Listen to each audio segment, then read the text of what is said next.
you did, you little jerk. So first thing I have to ask is, Darrell had a liver transplant, and how did you come to need that? Like, how did that happen? Well, I have to go back a few years. It actually started as I'm a Vietnam veteran, and I was overseas, and I contracted hepatitis B, and didn't know it. We had it for over 12 years before it raised its ugly head and decided it wanted to kill me. And knew nothing about it, completely ignorant of the whole situation. And so what happened is that I came home and went through the normal hassle of coming home to just a wonderful crowd that loved to see us, you know, when we came out of the war at that time.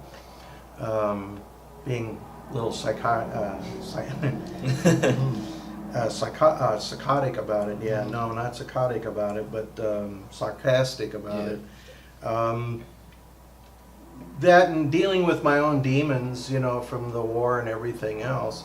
The only thing that got me through that period of life is my faith in God. Because I become an alcoholic, trying to hide my pain in a bottle or a can. It didn't matter. Either one would have been fine.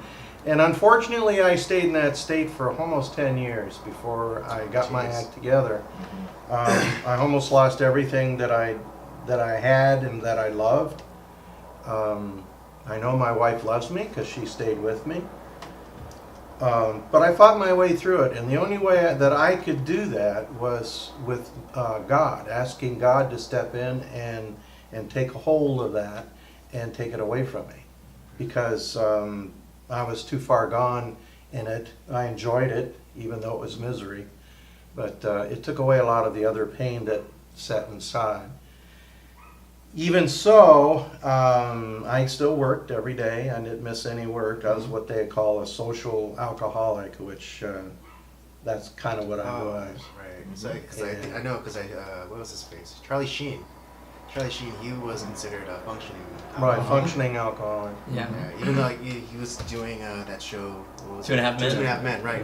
And just like that entire run, he was like, you know, he still showed up to do his job, but he was like, you know, when he wasn't in front of the camera, in the off time he was sloshed. Yeah. Well, not even off time. You'd be surprised. Yeah, that's just. I think that was Well, real amazing class. You build up tolerance, Yeah. and you know, Well, people don't notice. right, Because you don't notice that you're getting. You know, just buzzed. because you're drinking every day doesn't mean you get shit-faced every Right, day. right. You know, but you could be... You know, the tolerance builds up. You don't Yeah, realize I you're was- buzzed. Yeah.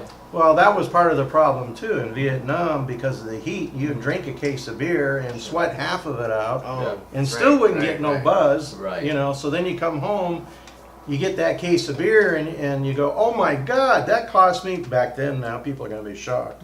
Oh, $14, you know, wow. You know, it was only costing me 10 cents a can over there. You know? So right away it got curtailed, you know, down to about 2 6-packs a day. Yeah. You know, and my parents were understanding at the time. And then after I got married, of course, then that was different. But when I was married, I didn't drink at home. Hardly ever drank at home. Okay. And trying to say you're hiding it from them, that doesn't happen. They can smell it. But, Right. but anyway, my wife, you know, stayed through all that mess. I didn't miss work. You know, I work, and don't want to scare everybody, but I worked for General Motors. So, but believe me, I did my job, because if you didn't do your job, they'd be down your throat. So there's nothing unsafe there. And most of it was done after work. So, but anyway, if I can continue, this puts us up into, I have to move because they closed down the Van Nuys plant here in Van Nuys, California. And so then I had to find work somewhere else. And so we decided, my wife and I, that we would stay with General Motors, but to do that, we'd have to go to Spring Hill, Tennessee. Oh, wow. Which is, oh man.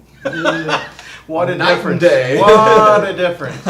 And I had my 2 young daughters, and one was in high school with a boyfriend, so that went over like a lead balloon. Oh, sure. And then my youngest, she was okay because she was just in junior high and hadn't really got into the social bug yet, you know. So to make that short, I went to Tennessee and I worked for Saturn.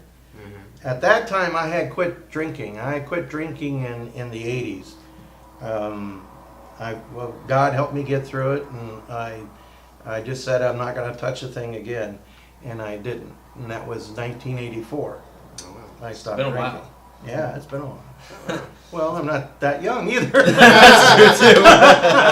Yeah. You were in Tennessee for Yeah. about 10 years, you So said? we were in from Tennessee 84 to 9 94? years Yeah, and, okay. and like 10 months. Okay, gotcha. Yep. And then one of the deals I had with my wife was that she had to go with me or else there wouldn't be no marriage.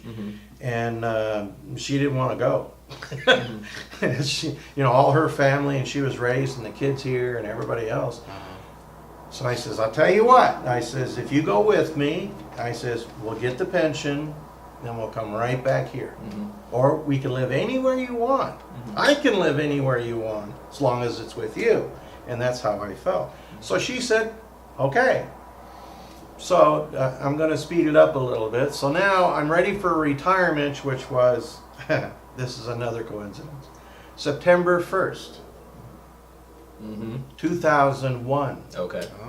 Okay, and September 1st is the date that I hired in General Motors. So that made it, at the time, 31 years of service. I did 31 years of service because I took 1 year off for school.